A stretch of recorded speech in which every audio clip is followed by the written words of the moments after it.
네, 굉장히 어색한 자리인데요. 일단 저희 그 복장이 컨셉에 잘 안 맞는 것 같습니다. 사과 말씀을 드려야 될 것 같은데 추리닝으로 갈아입고 와야 되나 생각도 했었는데요.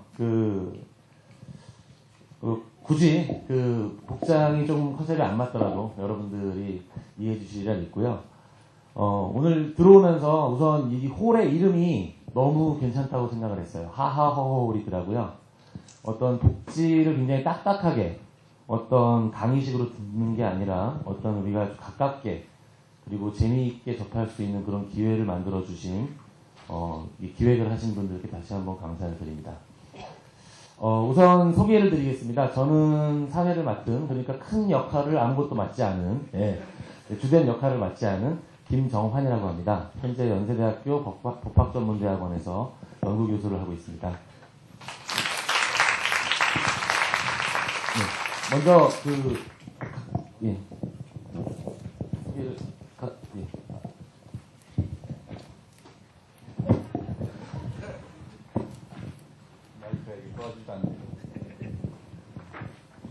안녕하십니까.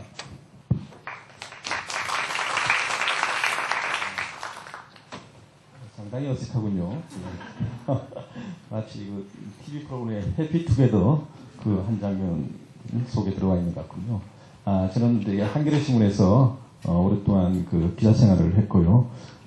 주로 이제 사회부와 정치부 이런 데를 나갔는데, 사회부 중에서는 특히 이제 보건복지, 그다음에 노동 이 분야를 좀 상대적으로 많이 이렇게 다뤘던 기자입니다.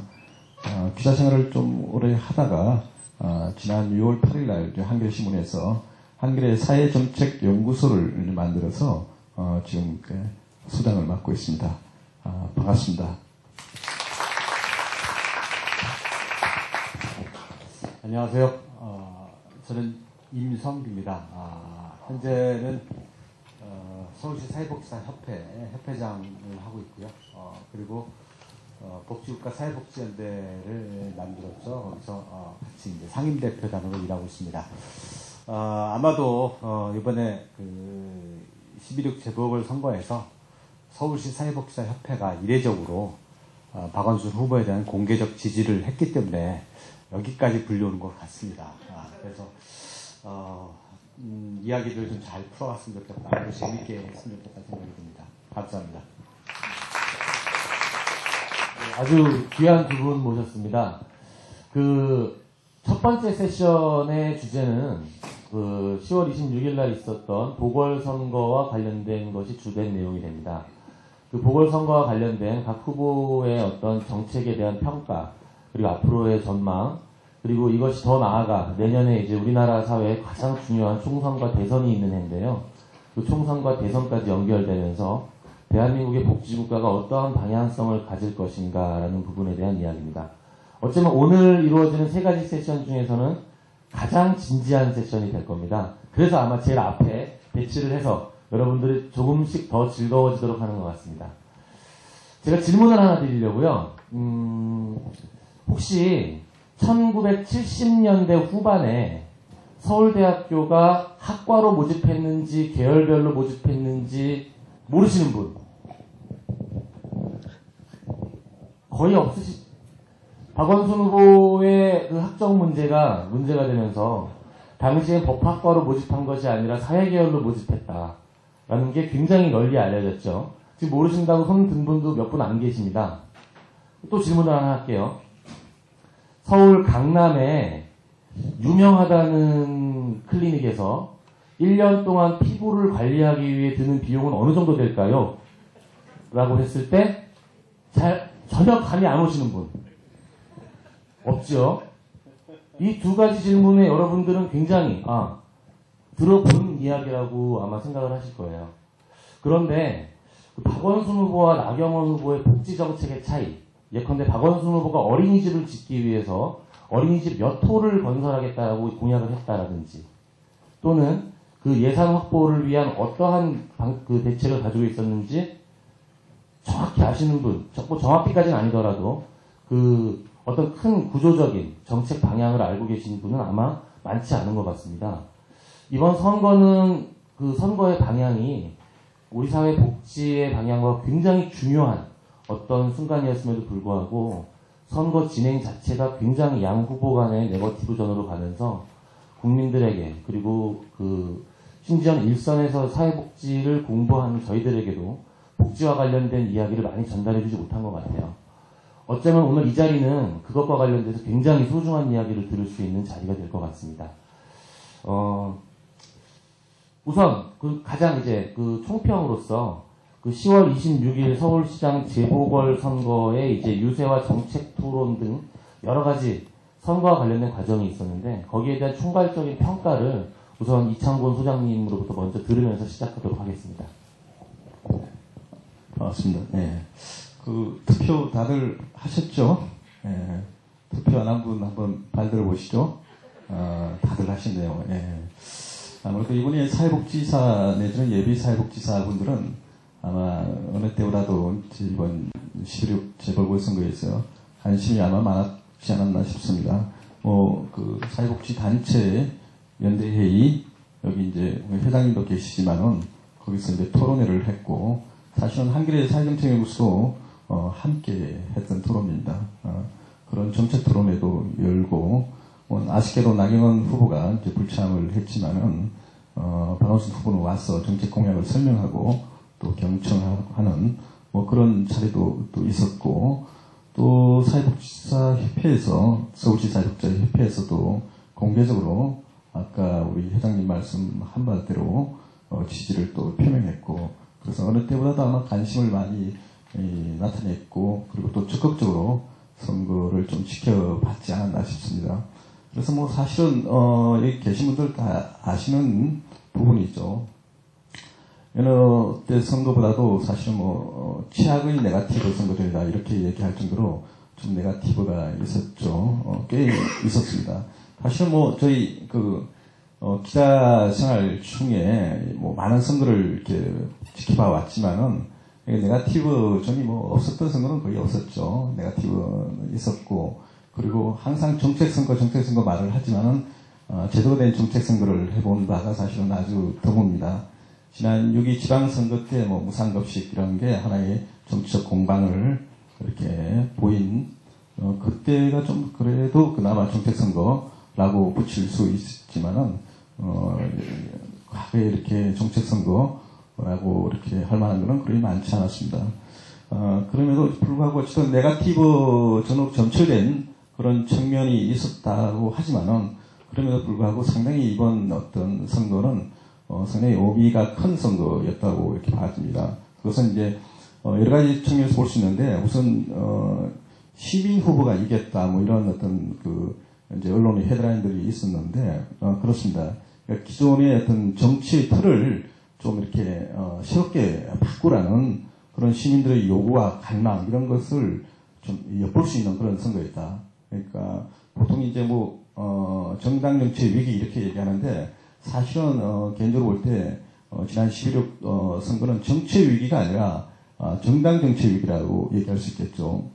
엄연히 다르다 봅니다. 정치의 위기와 정당 정치의 위기는 다르다 보고, 시민들이 이제 직접적으로 자신의 의사를 과거에 어떤 단체라든가 어떤 후보를 통해서 어떤 간접적으로 표출했다면, 이제는 본격적으로 시민들이 적극적으로 나서서 자신의 의사를 직접 이제 페이스북이라든가 트위터라든가 이런 SNS를 통해서 이렇게 표출하고, 그리고 투표장에 직접 가서 또 투표를 적극적으로 찍는 그런 시민 정치의 시대가 이제 본격적으로 열리는 모습이 아닌가라는 그런 생각을 좀 해봅니다.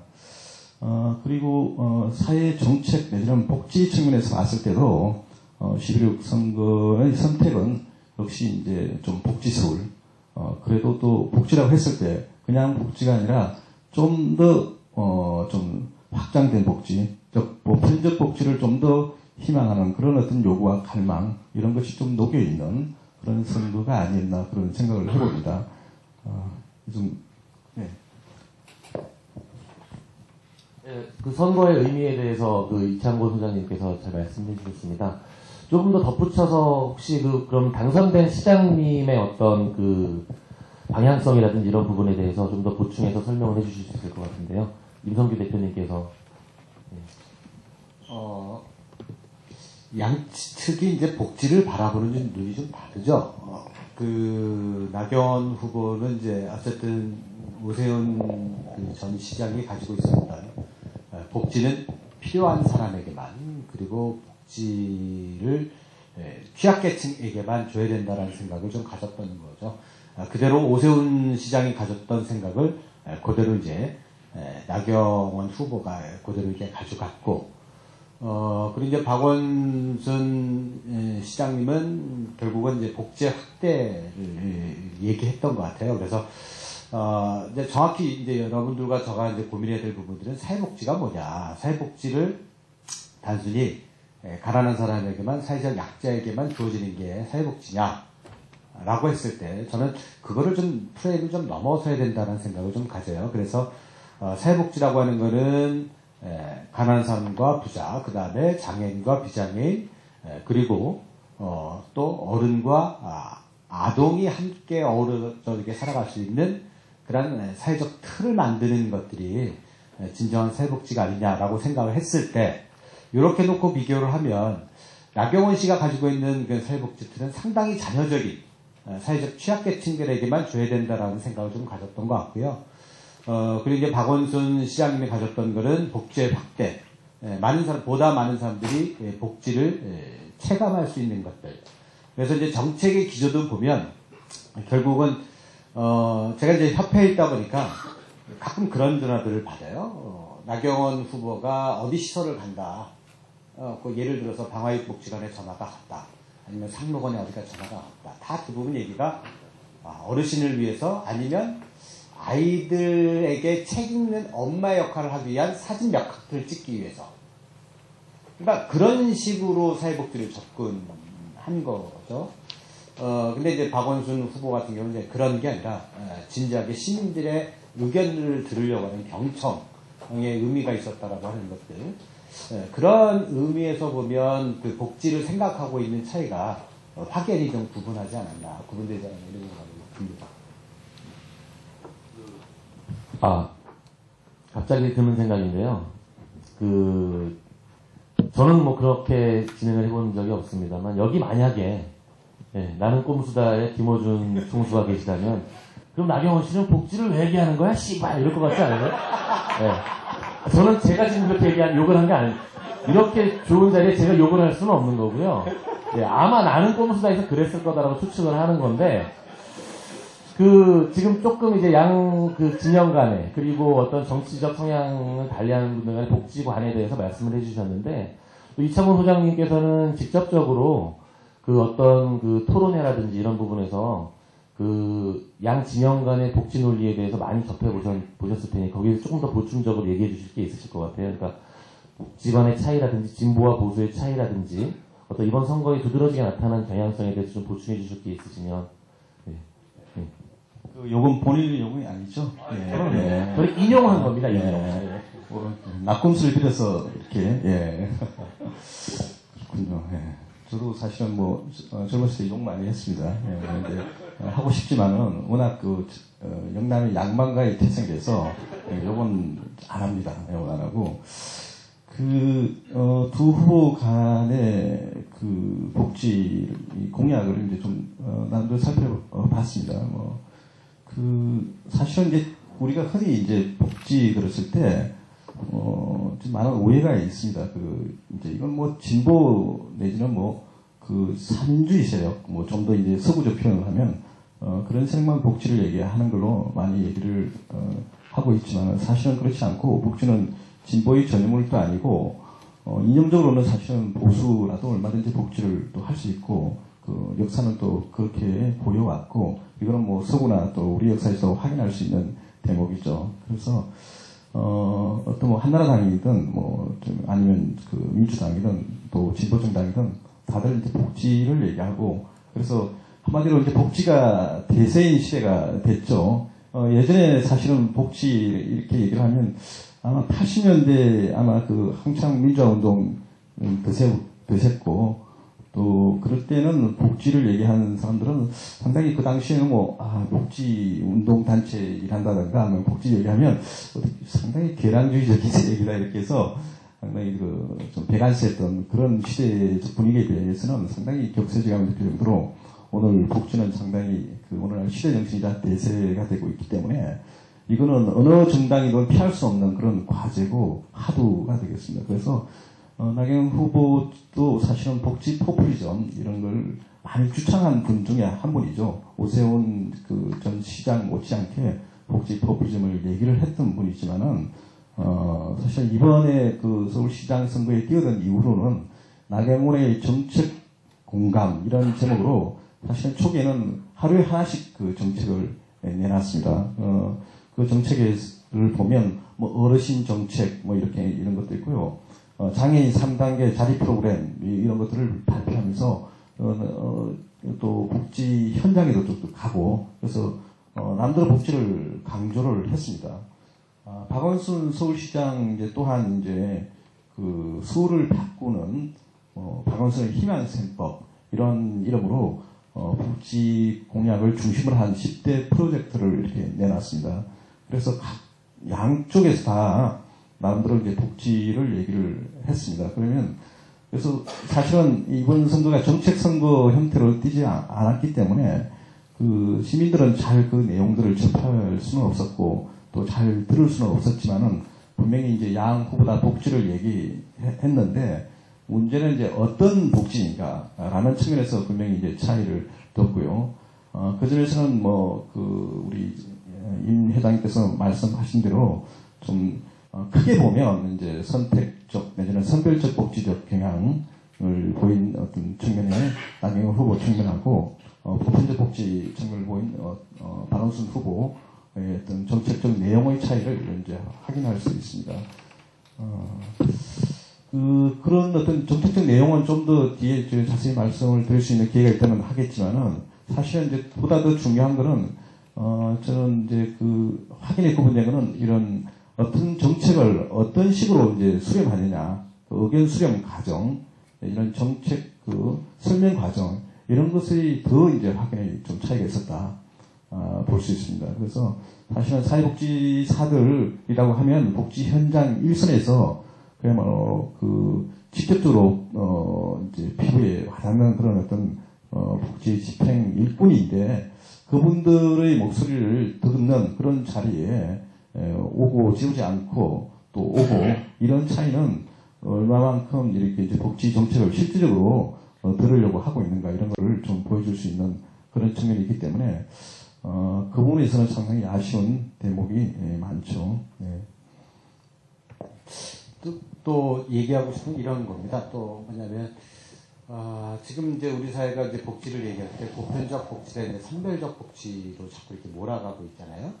근데 사실 엄밀히 얘기하면 보편적 복지에 자녀적 복지죠. 학교에서 다 그렇게 배웠어요. 근데 선별주의라고 하는 것들은 거치죠. 그러니까 선별주의라고 하는 걸 거쳐서 인구학적인 그 다음에 기여도에 따라서 결국 보편적 복지로 가는 거고, 그리고 자산조사를 통해서 일정한 수준에 이하가 되면 자녀적 복지로 가는 거죠. 정치인들은 되게 이게 복잡한 것들을 말하기가 불편하니까 아주 대립각으로 지어져서 보편 대 선별주의로 정치인들이 만들어놓은 프레임인 거죠. 그러니까 정확히 얘기하려면 보편적 복지 대 선별주의에 기초한 자녀적 복지 기반, 이런 식으로 표현이 사회복지하는 사람들한테는 그게 더 맞겠다, 이런 생각이 좀 듭니다. 그 부분에 좀 덧붙일 말씀인데 임 회장님 말씀이 사실은 정확한 말씀이고요. 그러니까 보편적 선별적 복지라는 프레임은 말 그대로 정치인들이 만든 프레임이고, 사실은 학문적으로나 또 실질적으로도 보면 보편주의적 복지와 선별주의 복지가 어느 하나가 전면적으로 이렇게 선택할 수 있는 문제는 아니죠. 예.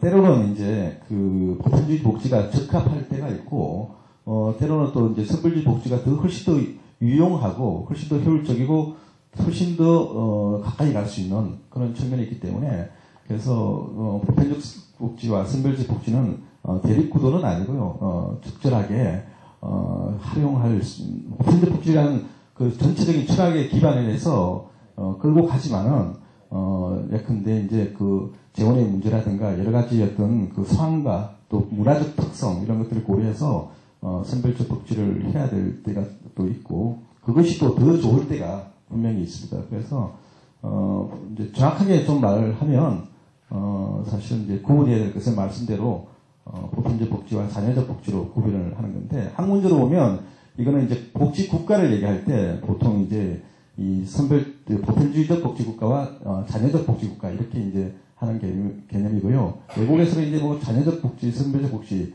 또 보편주의적 복지 이렇게 딱딱 이렇게 구분돼서 나오는 그런 개념은 사실상 학문적으로 잘 이렇게 얘기되고 있지 않고 한다는 걸로 알고 있습니다. 예. 네, 지금 이제 크게 그 방향성을 달리하는 어떤 그 정당 세력 간의 복지와 관련된 얘기를 잠시 해주셨습니다. 조금 더 구체적으로 좀 질문을 이제 드리고 싶은 게 있는데요. 저도 이제 학교에서 제가 사회복지법을 공부하고 있습니다라고 얘기를 하면 가장 많이 받는 질문이 아니 그러면 그 복지를 공부하는 사람이면 얘기를 좀 해달라 하면서 요즘 박근혜 씨도 복지를 얘기하고 있고 뭐 이렇게 진보라고 얘기하는 사람들 복지를 얘기하고 있는데 그 둘의 차이점은 정확히 무엇이냐라고 했을 때 그분들한테 조금 더 얘기해드릴 수 있는 그러니까 박근혜 차기 대선 후보로 굉장히 지금 부각이 되고 있는 박근혜 씨 같은 경우에도 분명히 복지 이야기를 계속 하고 있거든요. 복지가 다음 선거에 프레임이 될 거라는 것에 대해서는 여기 앉아 계신 모든 분들이 아마 동의를 할 겁니다. 그러면 보편적 복지, 자녀적 복지, 성별적 복지 이런 용어를 뛰어넘어서 조금 더 구체적으로 우리 앉아 계신 그 사회복지사, 예비 사회복지사 분들이 이해할 수 있게끔 이런 점이 다르다라는 걸 조금 더 구체적으로 말씀해 해주시면 좀 도움이 될 것 같은데요. 네, 뭐. 뭐 박근혜 씨가 말하는 복지라든가 한 사람이 말하는 복지라든지 박근혜 전 대표라고 얘기했는지 잘 명칭 뭐라고 얘기했는지 모르겠는데 박근혜 씨가 전 대표로 뭐 그렇게 통일하는 박근혜 씨가 이제 아마도 오늘 이렇게 뉴스를 보다 보니까 뭐 내일이나 내일 모레 정도에 복지에 대한 입장들을 발표하겠다라고 하더라고요. 그래서 일할 수 있는 사람은 일을 통해 빈곤에서 벗어나도록 국가가 이렇게 복돋아주고 필요한 사람에게는 필요한 복지를 제때 제공해는 생애주기별 맞춤형 복지였어요. 예전 전에는 얘기할 때 9월달만 해도. 근데 이제 사람 중심의 맞춤형 정책을 통해서 성장과 고용, 복지가 선순환하는 한국형 고용복지 모형을 구축한다라고 얘기를 하는데 글쎄요, 이게 참 말을 갖다가 이렇게 꼬고 저렇게 꽈놔서 무슨 얘기하는지는 잘 모르겠지만 핵심적인 거는 성장 그리고 고용을 통해서 일자리를 만들고 그게 이제 결국 복지로 가겠다라고 하는 게 기본 논리인 것 같아요. 근데 이제 저는 그 전에 이제 좀 생각해야 될 게 뭐냐면 현재 한국이 OECD 국가의 평균 지출이 얼마인 줄 아세요? 20.6%. 아니면 뭐 19.5% 뭐 이렇게 얘기를 합니다. 그리고 한국이 GDP 대비 그 복지 비중이 2009년도나 2007년도 이렇게 봤으면 7.5%다라고 얘기를 합니다. 그리고 이제 한국의 그 복지국가의 전반적인 상태를 얘기하는 것들을 보냐면 결국 지표가 공공사회 지출인데 OECD의 4분의 1 수준이고요. 그 다음에 일본에 비해서 3분의 1 수준이고 아무튼 OECD 국가들 중에서 가장 낮은 멕시코와 유사하거나 그보다 낮은 정도다라고 얘기를 합니다. 이런 정도로 봤을 때 한국의 1인당 1만 불에 도달했을 때 그때가 이제 1990년대 초인데 그때 한국의 공공사회 지출이 GDP 대비 3%였었습니다. 그리고 일본은 10%가 넘었고 EU와 OECD 국가들은 18%에서 20% 정도 이렇게 달하는 수준이었죠. 그러니까 1인당 소득이 2만 불로 올라갔을 때 그 시점에 OECD 국가들이나 EU는 이게 다소간 이렇게 부침은 있지만 20% 내외의 비교적 안정적 추세를 하고 있었지만 한국은 매우 빠른 증가에도 이게 그럼에도 불구하고 낮은 수준이 7.5% 정도밖에 안 된다라고 하는 거죠. 근데 앞에서도 이제 그런 얘기를 살짝 비쳤어요. 이제 복지 포퓰리즘을 이렇게 얘기를 하는데 복지 포퓰리즘이라고 하는 것은 사실 어떻게 보면 있는 사람들의 입장에서 봤을 때는 복지비가 너무 과하게 지출되니까 기타 뭐 토건이라든지 여러 가지 예산들이 줄어들 수 있기 때문에 자꾸 복지비에 대한 예산들을 줄이려고 하는 생각들에 있어서 복지 포퓰리즘이라고 얘기를 하는 것 같은데, 어쨌든 이런 기조 속에서 이렇게 봤을 때도 박근혜 씨가 가지고 있는 생각이 자녀적 복지에서 좀 뭐 생애 주기별에서 고용과 성장과 함께 복지를 가겠다고 얘기를 해도 어떻게 보면 도에서 개 정도지 이게 뭐 유시나 모르게 넘어가는 수준은 좀 아닌 것 같아요. 그러니까 우리가 복지 포퓰리즘이 아니라고 얘기하는 건 뭐냐면 OECD 국가에서 평균치는 가야 되지 않냐. 우리가 무역의 세계적인 수준 그리고 뭐 경제 규모를 얘기한다면 최소한 OECD 국가의 평균치로 가려면 약 19%나 20%를 좀 가야 돼요. 이런 정도로 갔을 때 좀 그런 생각이 들거든요. 그런 면에서 이렇게 박근혜 씨의 그 사회복지 공약 이런 것도 정책을 보면 이게 복지국가로 가기에는 상당히 좀 무리수가 있겠구나 이런 생각이 좀 듭니다.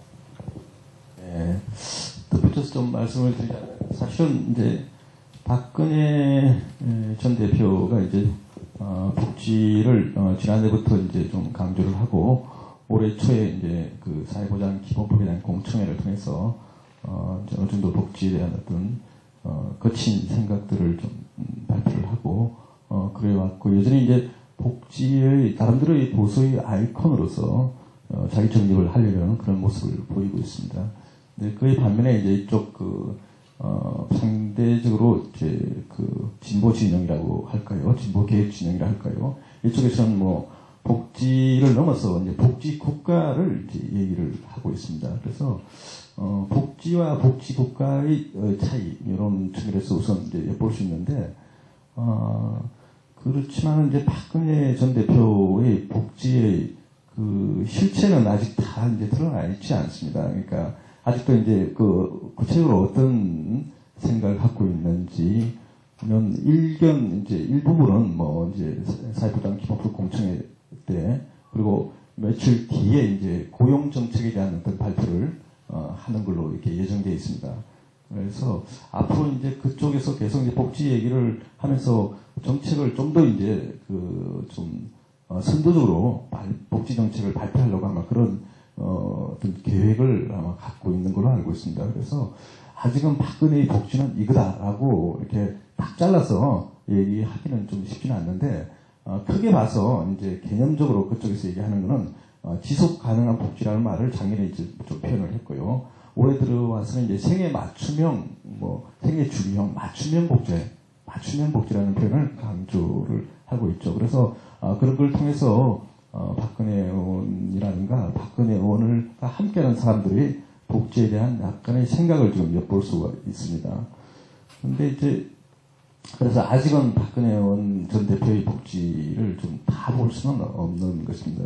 그렇지만 어쨌든 이 한국의 어떤 전체적인 어떤 이념적 판이랄까요? 아니면 아젠다의 어떤 전체적인 판이 지금 이제 복지로 이동하는 데서는 역설적이게도 한나라당이나 박근혜 전 대표 쪽에 일정 정도의 기여도 있다고 봤습니다. 왜냐하면 일정 정도 이게 이런 이슈 자체가 어떤 학문적인 이슈라든가 아니면 어떤 일정 정도 어떤 정치적 지지 집단이라든가 아니면 어떤 지식인들의 어떤 속에서 머물고 있는 복지 아젠다가 지난 6.2 지방선거를 통해서 무상급식이 하도가 돼서 정치적으로 큰 어떤 파장을 일으킬 것처럼 그걸 계기로 좀 전체적으로 이제 아젠다가 복지라는 걸로 전체적으로 우리 한국 사회가 정치를 통해서 이렇게 크게 이렇게 새로운 어떤 판으로 이렇게 이동했다 이런 측면에서 나름대로 이제 기여도가 전혀 없다고 볼 수는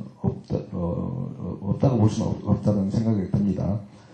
그렇지만은 우리가 얘기하는 복지를 얘기하는 때는 그냥 복지가 좀 아니라고 봅니다. 사실은 복지 얘기는 과거에 복지국가 복지사회 이런 얘기는 과거에 복지정권 시절 때도 복지사회 건설 복지 얘기 있었고요. 그 이후에도 많은 복지 브랜드가 있었습니다. 김대중 정부 시절에는 뭐 생산적 복지라는 얘기가 있었고요. 그 이후에 참여정부 때는 또 참여복지라 그랬나요? 예, 그런 조금 이렇게 얘기가 나왔다가 이제 별로 복지에 대한 의지가 좀 덜 있다 보니까 조금 사라져 버렸죠. 그래서 브랜드 네임으로 좀 명확하게 정립이 못됐지만 참여복지라는 게 있었고, 그리고 현 이명박 정부는 능동적 복지라고 주창을 했고, 능동적 복지에 대한 뭐 정책 전략 뭐 이런 이름으로 한때 무성하게 능동적 복지에 대한 그런 것들을 여러분 잘 아시는 보건사회연구원이라든가 이런 국제기관을 통해서 제시를 했습니다. 그래서 이 역대 정부 어느 정부 간에 전 복지를 다 얘기를 했습니다. 다 얘기했고, 앞으로 어떤 정권이 들었어도 또 다른 어떤 브랜드 네임의 복지가 또 나타날지도 모르겠습니다.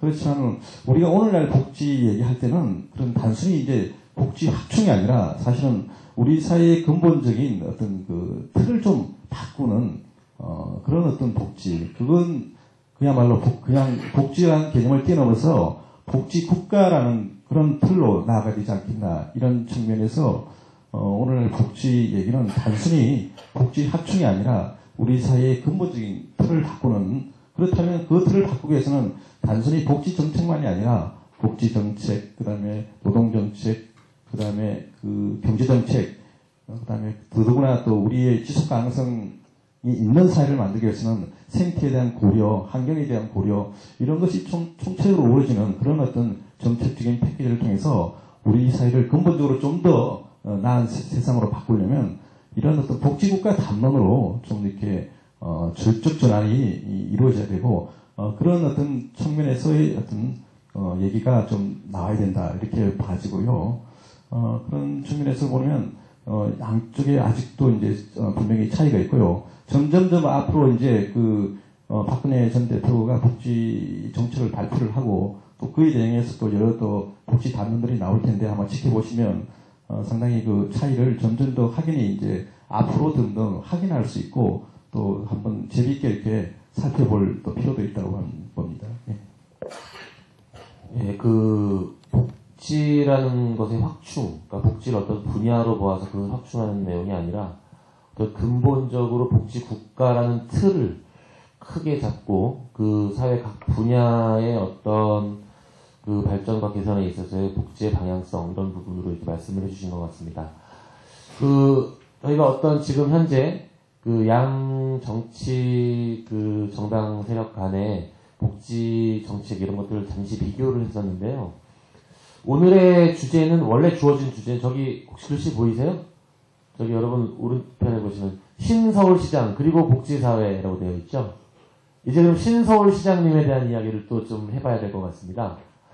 불 안 켜셔도 되는데 안 보이시면 안 보셔도 돼요. 예. 신서울시장님께서 당선이 되셔서 첫날 제일 먼저 서울시장으로서 사인을 한 서류가 바로 무상급식 지원에 관한 것이었죠. 그리고 첫날 쪽방촌을 방문함으로써 첫날 서울시장으로서 내가 어떤 업무를 한다라는 것에 대해서 굉장히 서울 시민들에게 그리고 국민들에게 그 방향성에 대한 그 상징을 부여했던 것 같아요. 근데 굉장히 산적한 일들이 많습니다. 우선 무상급식, 저는 이제 의무급식이라는 표현이 더 맞다고 생각을 하는데, 의무급식과 관련된 여러 가지 논쟁거리가 있었고요. 거기와 관련된 무상교육의 문제도 있었고, 예컨대 지금 서울시만 해도 50만 명이 넘는 5세 이하의 아동들이 있는데, 국공립 어린이집에서 이렇게 보육 케어를 받을 수 있는 환경은 약 6만 명도 안 되는 숫자라고 알고 있습니다. 그것 이외에도 장애인 활동 보조 서비스의 문제라든지 굉장히 산적한 다양한 문제가 있는데, 이 문제들 중에 어떤 것을 우선적으로 신서울시장님이 풀어가야 할지 그 부분에 대해서 말씀을 좀 들어보는 시간을 갖도록 하겠습니다. 먼저 이 소장님부터 말씀해 주시죠. 참 아마 지금 박원순 시장님 머리가 복잡할 겁니다.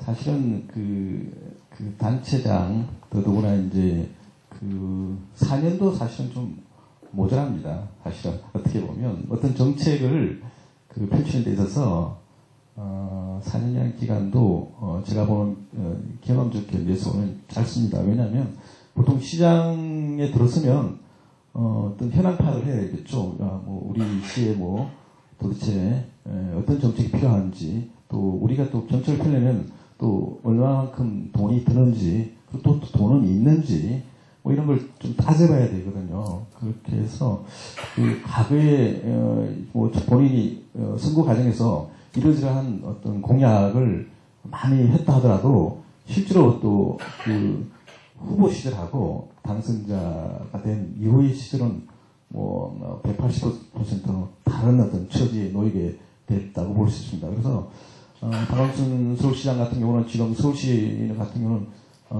부채가 엄청납니다. 부채가 엄청나죠. 다른 시도에 비해서는 상대적으로 좀 나은 편이긴 하지만은, 근데 인천시라든가 뭐 경남도라든가 이런 데에 비해서 상대적으로 좀 나은 측면이 있다고 하지만은 여전히 부채가 크고, 그래서 박원순 후보 물론이고 나경원 후보도 부채를 줄이겠다는 그런 공약을 실제로 하지 않을 수 없었고, 그리고 했고요. 그런 측면을 봤을 때, 상당히 지금, 고민이 깊을 것이고, 박원순 시장뿐만 아니라, 같이 함께하고 있는 사람들의 고민이 클 겁니다. 일단은 박원순 시장의 복지 정책, 그러면, 어떤 걸 우선순위로 할 것인가를, 좀 살펴보려면, 이분이 어떤 공약을 했는지를 이제 봐야 되는데, 금방, 사회자님께서 말씀하신 친환경 무상급식 실시, 2014년까지 초중동, 실시하겠다, 뭐 이런 말씀도 했고요. 그 밖에도, 청년 벤처기업 1만 개 육성하겠다. 일자리에 대한 지자체 차원의 어떤 대안도 제시하겠다는 말씀도 하셨고요.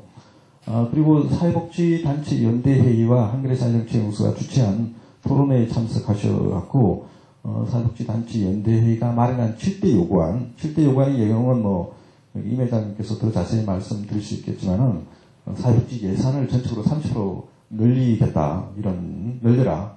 서울 시민의 생활 최저선을 수립해라, 뭐 이런 얘기, 등등이 이렇게 7대 요구안, 이걸 또, 어느 정도 수용해서 하겠다, 뭐 이런 말씀을 했기 때문에, 사실은 이런 공약들이 엄청 많습니다. 이 공약들을 이제 도대체 어떻게 실현할 것인지 상당히 어려운 과제죠. 이와 관련해서 일단 좀 팁을 얻을 수 있는 그런 보도를 보면, 한국정책학회라는 데서 양 후보에게 그러면 당선 뒤에 뭘 먼저 할 것인가, 그리고 어떤 것에 더 이제 무게를 두면서 할 것인가, 이렇게 이제 물어봤더니 박원순 나 후보 쪽에서는 이제 강조했던 게 이제 보육정책, 뭐 많이 얘기했죠. 실제로 보육시설도 방문하면서 공공보육시설 확충 이렇게 얘기했는데, 박원순 후보는 이제 상대적으로 물론 이제 보육도 중요시해야 됐지만은 아까 얘기했던 그런 희망 동지 프로젝트, 그런 어떤 전세난 해결이라든가, 그 다음에 이제 친환경 무상급식 실시, 워낙 뭐 친환경 무상급식은 하도기 때문에 그런 것부터 이제 좀 차근차근 할 수 있는 것부터 이제 하려고 할 것입니다. 그런데 사실은 이런 정책을, 어떤 정책을 우선적으로 실시하는 것보다 박원순 시장에게서는 더 중요한 것은 이런 정책을 누구와 함께 어떻게 하는가, 그 과정이 오히려 더 중요하다고 봅니다. 사실은 이제 기간이 사실 짧습니다. 2년 6개월. 다시 이제 뭐 재선을 하신다면 더 많은 정책을 펼칠 수 있겠지만은 지금 현재로서는 남은 기간이 그렇게 많지 않습니다.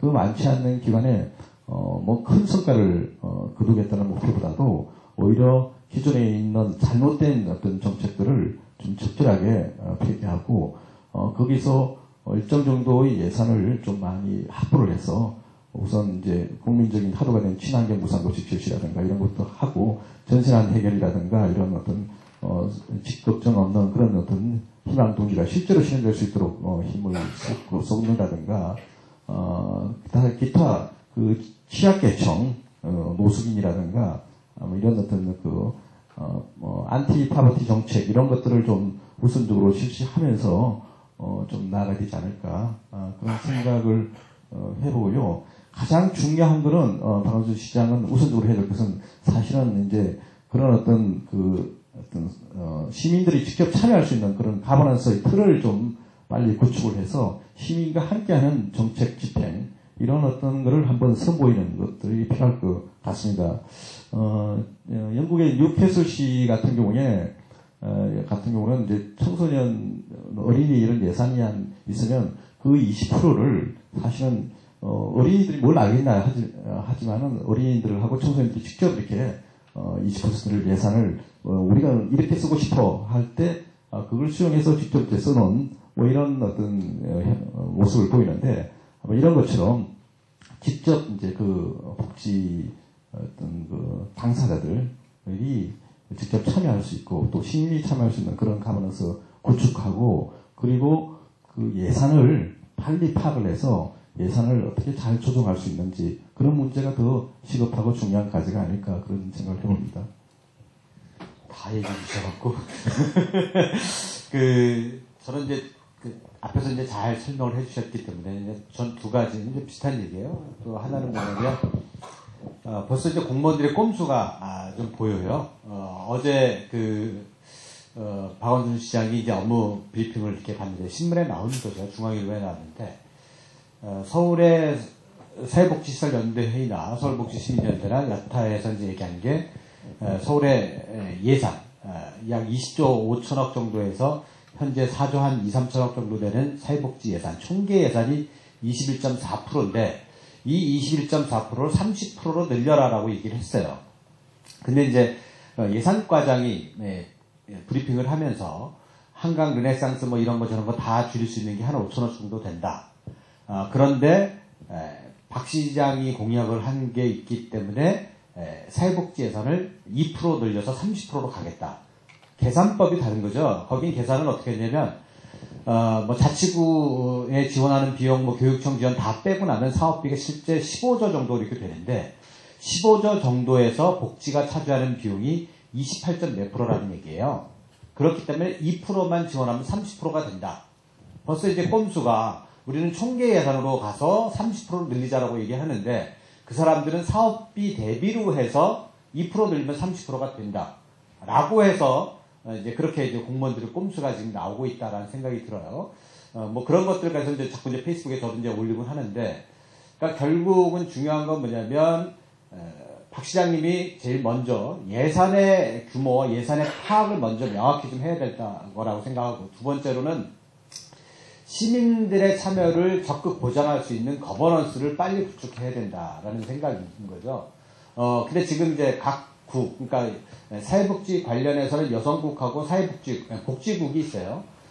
복지국이 있는데, 지금 이제 지침이 내려왔다 그러더라고요.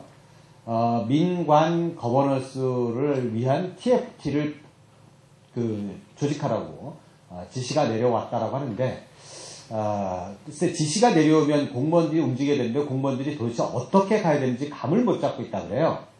그러니까, 감을 못 잡고 있으면, 뭐, 복지국 같은 게 저희들한테 전화하면 다 될 텐데, 아직도 주저주저 하는 거예요. 그러니까, 오히려, 박원순 시장이 이런 것들 더 적극적으로 할 수 있게끔, 좀 힘을 좀 실어주는 것도, 어떻게 보면, 앞에서 여러 가지 공약에서 우선 해야 될 것들을 여기서 사실 녹여내서 갈 수밖에 없는 상황들을 만들어주는 게 가장 시급한 것이 아닌가, 이런 생각도 해봅니다.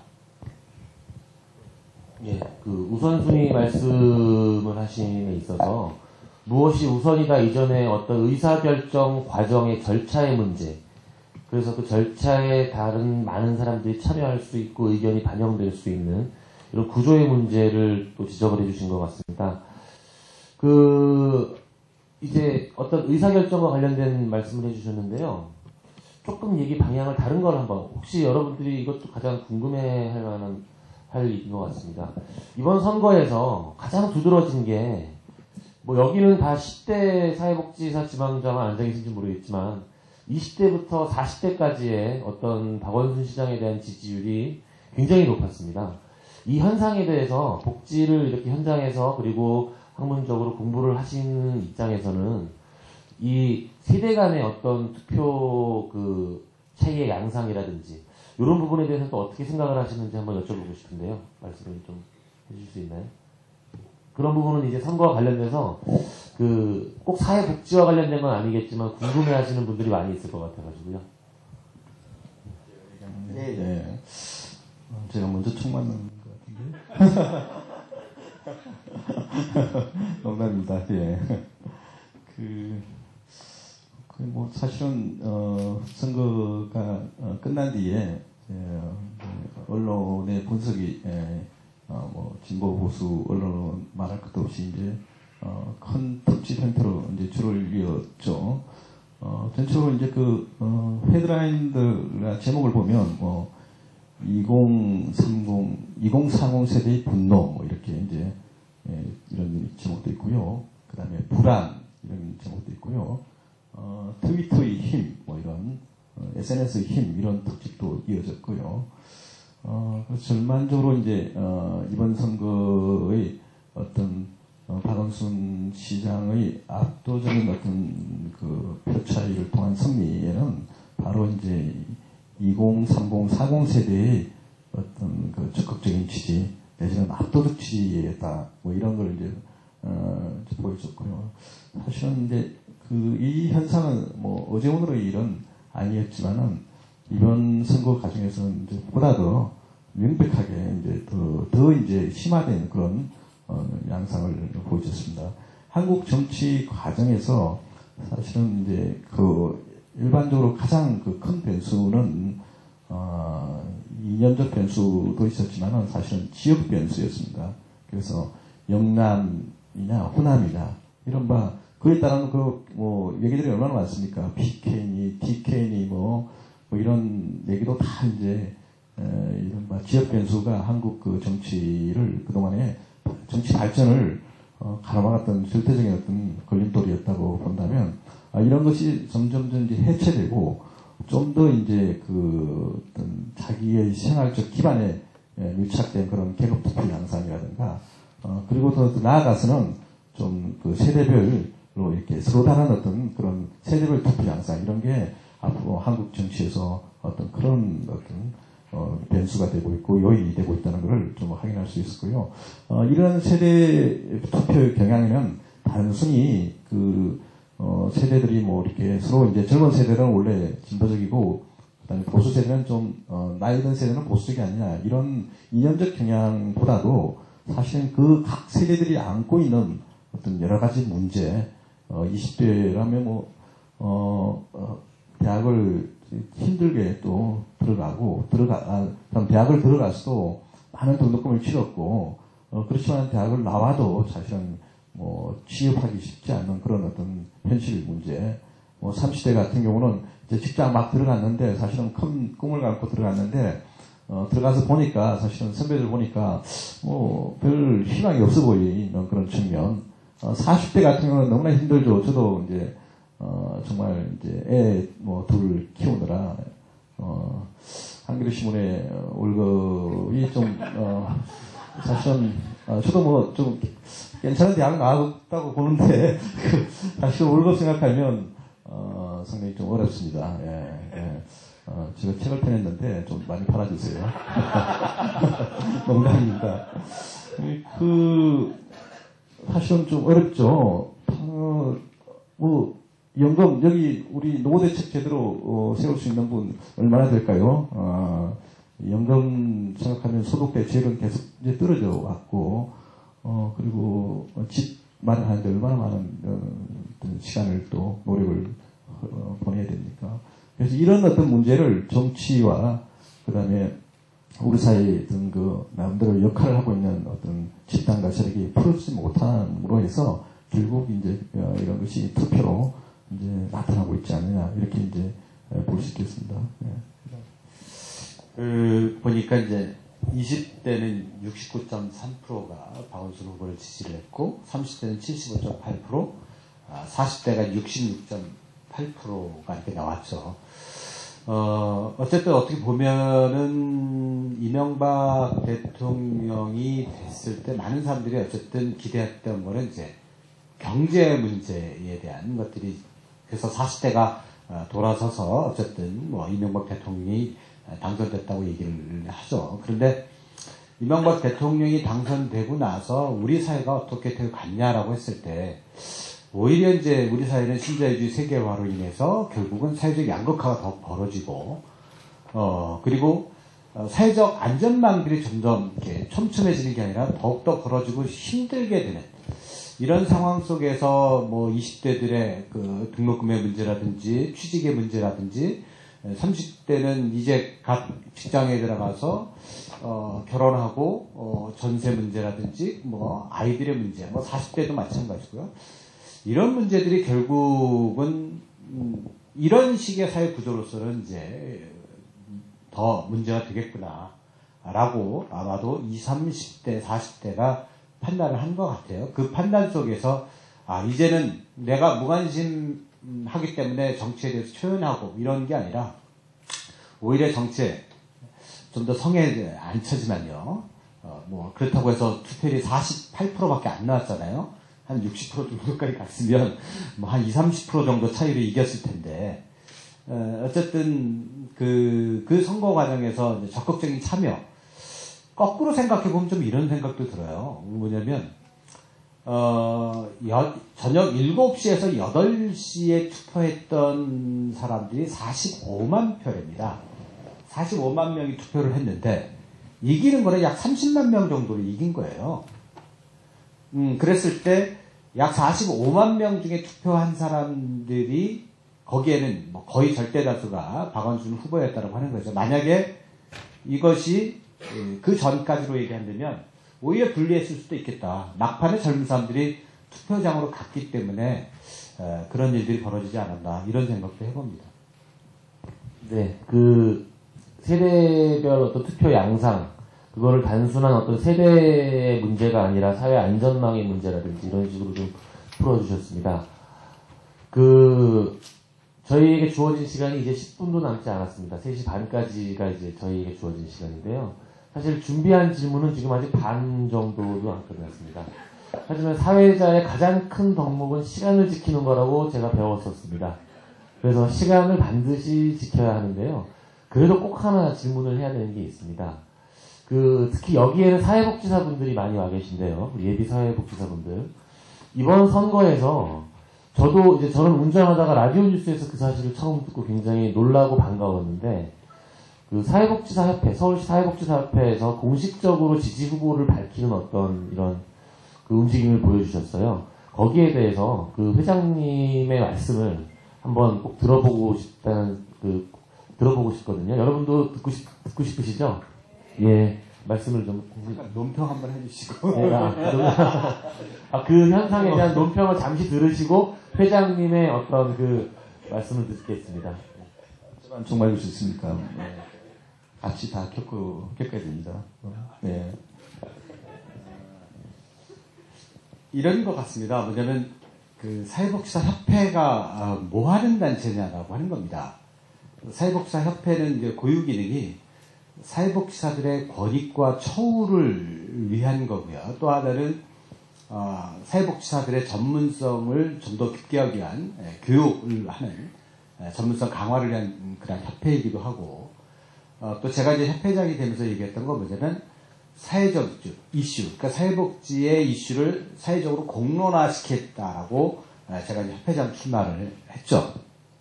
그리고 이제 이렇게 사회복지사 협회가 기본적으로, 따지면 이익 집단이고, 권익 집단이라고 하는 겁니다. 근데 그 기본적인 기저에는 저는 이런 생각을 합니다.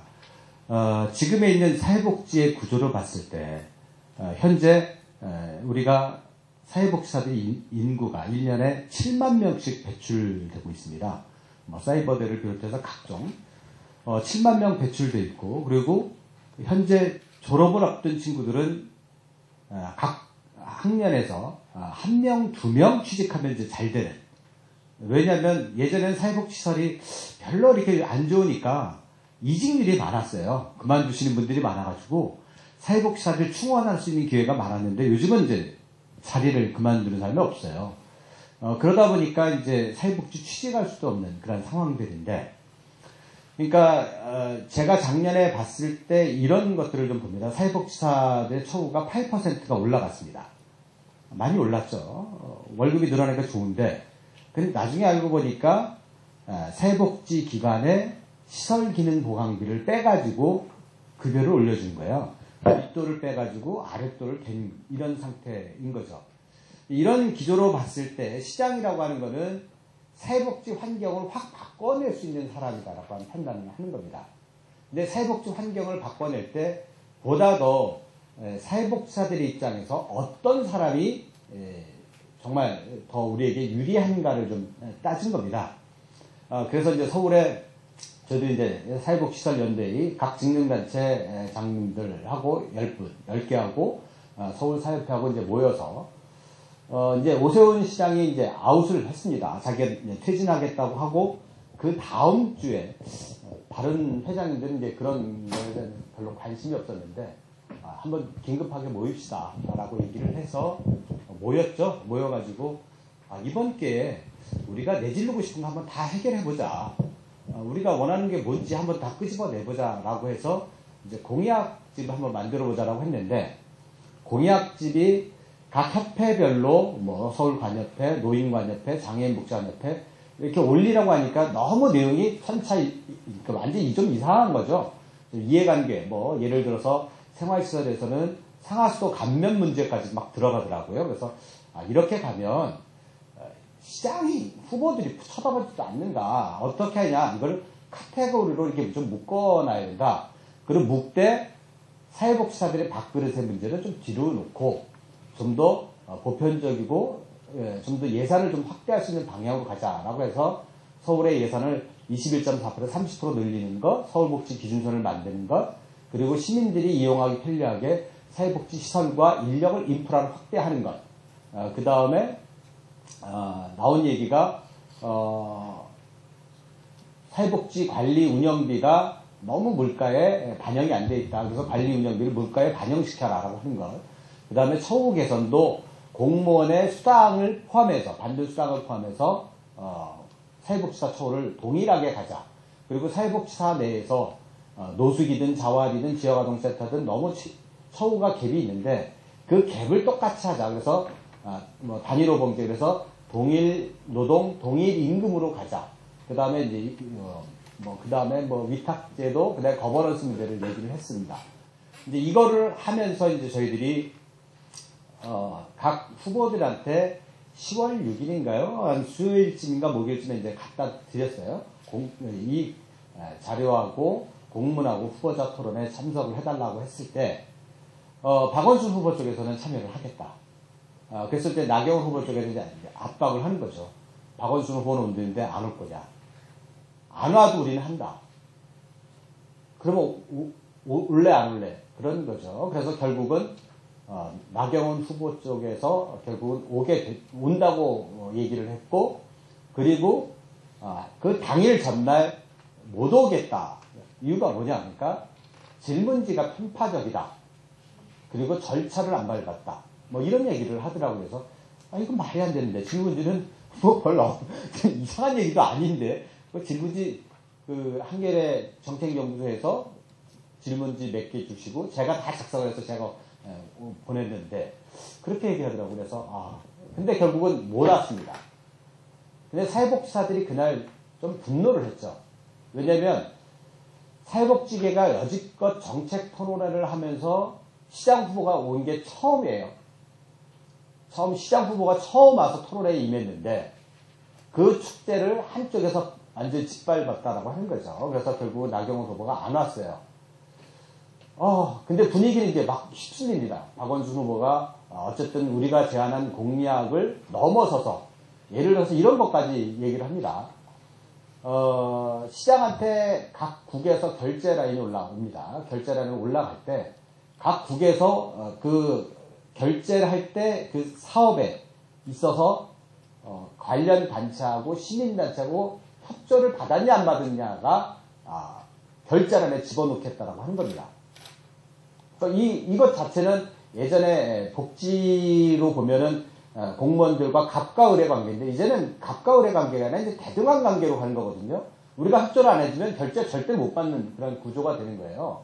그리고 또 하나는 복지 쪽을 좀 더 힘을 실어주기 위해서 명예부시장까지 고민을 한다라고 하는 부분들을 저희들한테 얘기를 한 거죠. 그래서 분위기는 이제 막 휩쓸려 가는데 그 다음에 이제 저희들 화요일 날 모였습니다.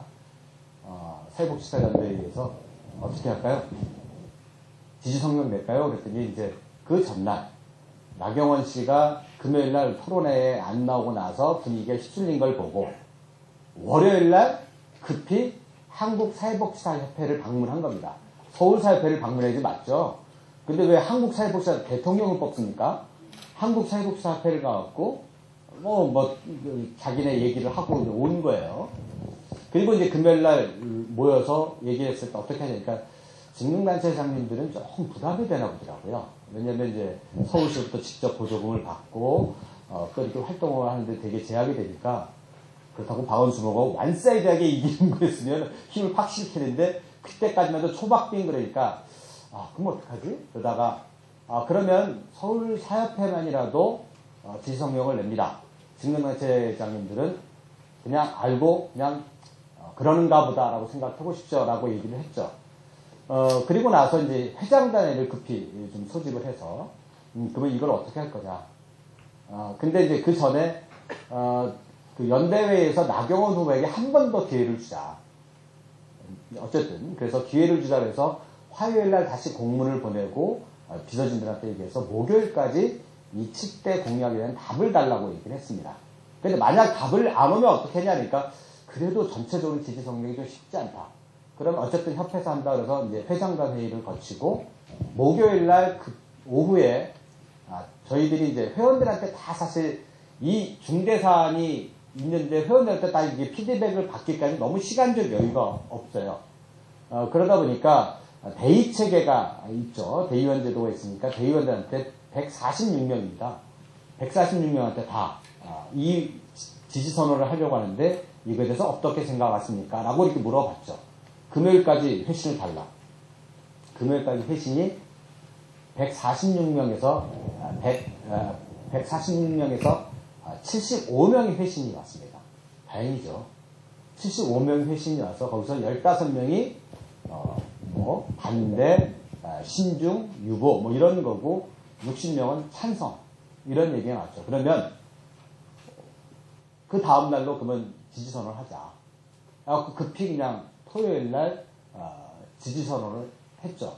근데 가장 중요한 거 아까도 얘기했듯이 지지선언이라고 하는 거는 어쨌든 사회복지사들이 우리가 사회복지를 풀어가는데 환경을 정말 건강하게 바꿔줄 수 있는 사람이 누구냐라고 하는 판단을 했을 때 지지할 수밖에 없는 그런 상황이었다라고 생각이 들고요. 그러니까 사람들이 그런 얘기를 하더라고요. 만약에 지면, 만약에 져도 그러면 사협회를 만만하게 보지는 않겠구나. 왜? 얘네들 괜히 만만하게 건들면 대들 수 있는 집단이 될 수도 있겠구나 판단을 하는 거죠.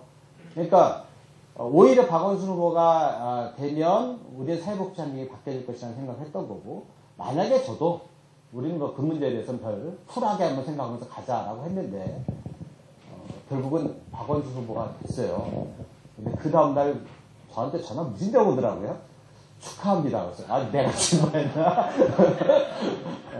어쨌든 협회가 지지하게 된 배경들이 그런 배경도 있습니다. 뭐 트위터상이나 아니면 페이스북에서 논쟁이 많이 벌어졌어요. 협회가 중립적이어야 되지 않냐라고 하는데 근데 중립적이어야 된다라고 하는 건 동의를 하면서도 좀 불편한 게 중립이라고 얘기하시는 분들의 기조에는 아마 한나라당을 지지하는 사람들이 되게 많은 거예요. 그러니까 말이 좀 이렇게 협회를 중립적이어야 된다라고 하면서 일정 정도 한쪽으로 가 있는 거 이런 좀 이상하다 이런 생각이 드는데 어쨌든 모든 것들은 어떻게 보면 중립적일 수는 없겠다. 예를 들어서 사협회 요구를 박원순 후보보다도 박원순 후보가 무시를 했어요. 우리를. 그리고 나경원 후보가 적극적이었으면 나경원 후보를 지지할 수밖에 없는 거죠. 그런데 나경원 후보는 사회복지계를 정말 무시했습니다. 뭐 기관장들한테 지시해서 모여라 이런 정도의 수준으로 생각하는 거예요. 그러니까 사회복지계는 그냥 무시하고 넘어가도 되겠다고 생각을 했는데 이번에 좀 뱅코를 맞은 거죠. 그 과정입니다. 네, 말씀 잘 들었습니다. 지금 들은 얘기는 어디 가서 쉽게 들을 수 있는 얘기가 아닌 것 같습니다. 그 정치적인 어떤 이면에서 움직였던 얘기라서 굉장히 저도 흥미롭게 잘 들었습니다. 약속한 시간이 한 5분 정도 지났는데요. 저희 계속 앉아있고 싶어서 앉아있는 건 아닙니다. 여러분 보시면 아시겠지만 비만장애가 있기 때문에 이 엉덩이가 꺼져 있는 이 의자가 좀 굉장히 불편합니다. 그래서 좀 저도 빨리 일어나고 싶은데, 오늘 이 귀한 시간 내주셔서 오셨는데, 오늘 이 주제가 조금 더 크게 생각을 하면, 바꾸고 싶은 사회복지예요. 지금 뭔가를 바꾸고 싶은 분들이 이 제목에 동의해서 오신 거예요. 그래서, 바꾸고 싶어 하는 사회복지사, 예비 사회복지사 분들에게 어떤 이야기를 들려주실 수 있을지, 짧게 한 2분 내로 그 두 분께, 바꾸고 싶은 사회복지사들은 바로 이런 부분을 신경을 썼으면 좋겠다. 라는 어떤 당부의 말씀을 좀 들으면서 마쳤으면 좋겠습니다. 바꾸고 싶은 사회복지입니까? 바꾸고 싶은 사회복지사입니까? 네. 사회복지도 바꾸고 싶고, 사회복지사도 바꾸고 싶네요. 그 사회복지사와 예비 사회복지사가 여기에 주로 이제 와 계신 분들이라고 알고 있습니다. 근데 사실은 그 사회복지 현장에 있는 분들에게 이제 복지를 좀 지켜본 사람으로서 아쉬운 대목이 많습니다. 아마 그 섭섭함도 많고요. 한편으로 섭섭함이라고 표현하기보다도 아쉬움과 안타까움이 많습니다. 그 안타까움은 사회복지라는 큰 남들의 뜻을 품고 열심히 공부를 하고 더 많이 공부한 사람들은 박사님도 계시고 또 석사까지 하신 분들도 많이 있고, 그런 분들이 이제 사회복지관이라든가 아니면 사회복지 전문위원으로서 현장에서 정말 일을 많이 합니다. 제가 기억하기에 국민기초생활보장 제도 도입할 때 그때 그 현장에 있는 분들 중에 심지어 여성분들의 유산까지도 하게 되고 그런 과정도 지켜봤습니다. 그래서 상당히 진짜 현장에서 땀 흘립니다. 그런데도 우리 사회에서 그 땀에 대해서 그렇게 잘 알지를 못합니다. 그 알지 못하는 거는 그 사회복지사나 예비 사회복지사들이 좀 더 목소리를 좀 더 공익적인 차원에서 자신들의 어떤 목소리를 물론이고 좀 더 어떤 복지라는 큰 틀에서 목소리를 좀 더 좀 힘있게 내지 못해주지 않았는가 이런 생각을 해봅니다. 사실은. 그래서 그런 측면에서 사회복지사 협회가 어쨌든 정치적 특정인의 정치력에게 지지 의사를 표현하는 것은 사실은 아주 이례적이고 거의 처음이라고 표현도 하던데 정말 이례적인 일입니다. 그렇지만은 우리 삶을 바꾸는 것은 저는 이제 정치라고 봅니다. 그 정치 우리가 보통 이제 정치는 더러운 거고 정치는 거짓말 하는 사람이라고 얘기를 하는 데는 한국 정치가 그만큼 이제 골절되고 좀 제대로 이렇게 건강하게 자라고 성숙하지 못했던 측면이 있지만은 사실은 정치라는 게 바로 정책을 결정하고 그리고 우리의 삶을 결정합니다. 우리의 직장 생활과 그 다음에 노무 생활 모든 것을 규정합니다. 사회복지사의 처우와 그 사회복지사들의 어떤 비전 또한 정치가 규정을 합니다. 그걸 정책을 통해서 규정을 합니다. 그렇기 때문에 사회복지사 분들도 보다 더 한국이 복지 국가 내지는 보다 더 큰 어떤 복지 사회가 되려면 그 현장에 있는 분들 가장 주체적으로 그 고민을 많이 하고 직접 현장에서 실제로 힘쓰는 분들이 보다 적극적으로 이런 어떤 복지 국가라든가 복지 사회 그리고 그다음에 복지 정책 이런 부분에 관심을 기울여서 실질적으로 역할을 좀 할 수 있어야 된다고 봅니다. 그랬을 때 우리 지금 복지 국가라든가 복지 사회라든가 여러분이 생각하는 또 실제로 직접 현장에 맞부딪히는 많은 복지를 수혜받아야 될 그런 분들이 보다 더 넉넉하고 보다 더 좀 더 잘 살 수 있는 그런 세상이라든가 사회가 될 수 있지 않을까 싶습니다. 네. 저는 그 사회복지 현장에 있기 때문에 이런 생각을 좀 더 해봅니다. 뭐냐면 여기 이제 예비 사회복지사들이 있다고 한다면 학교에서 사회복지를 배울 때 주로 뭘 배우고 있나요? 주로 임상이잖아요. 임상이 전부인 것처럼 사회복지를 판단하는 거잖아요. 그러니까 우리가 사회복지의 3대 방법론 얘기하면은 케이스워크, 그룹워크, CO를 얘기하는데 CO에 대해서 아무것도 모르는 이런 상황들. 그러니까 학교에서 가르쳐 주는 것 이상을 우리가 이제 습득을 해야 되는 부분들이 있는 거예요. 그러니까 제가 얘기하는 거는 사회복지를 규정하는, 지금 얘기했듯이 사회적인 흐름, 정치적인 흐름, 정책을 비판적으로 얘기할 수 있는 그만한 식견을 갖기 위해서는 학교에서 인상을 배우는 게 머무르지 않았으면 좋겠다. 좀 더 다양하고 좀 더 깊이 있는 사회학적인 틀을 갖기 위해서 부단히 좀 노력을 했으면 좋겠다 생각이 들고요. 또 하나는 이제 사회복지 현장이 제가 판단해보면 건강하지 않습니다. 비교적 건강하지 않아요.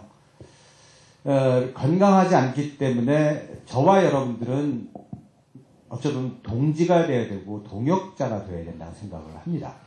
사회복지 환경을 같이 바꿔나갈 수 있는 힘들을 정말 길러야 된다는 생각을 좀 해요. 그래서 부단히 노력도 하지만 선배들과의 관계들도 좀 잘 만들었으면 좋겠다 생각이 들고요. 어쨌든 사회복지사들이 좀 더, 또 하나는 클라이언트들을 대변할 수 있는 그런 능력들을 좀 키웠으면 좋겠다. 요번에 제가 그 서사협회 회장이 됐을 때 가장 첫 사업을 했던 게 기초생활보장제도에서 부양 의무자 폐지에 관한 서명운동을 해봤는데 한 2주일 만에 15,000명 정도 서명을 좀 받았어요. 그래서 뭐 요즘 뭐 135%에서 185% 늘린다 뭐 이런저런 얘기가 있지만 아무튼 정말 사회적 약자들에 대한 관심과 그들의 권익을 위해서 대변할 수 있는 그런 사회복지사들이 좀 돼야지만, 그러니까 정책을 보고 비판할 수 있는 능력, 그 다음에 사회적 약자를 정말 뜨거운 마음으로 그들의 권익을 대변할 수 있는 것, 이것들을 모아서 결국 사회복지사들이 복지국가의 주체로 설 수 있는 그런 우리 사회복지사가 됐으면 좋겠다라고 하는 게 제가 여기 계시는 예비사회복지사들과 또 사회복지사 후배 여러분들한테 드리고 싶은 얘기입니다. 네, 그 당부의 말씀까지 잘 들었습니다.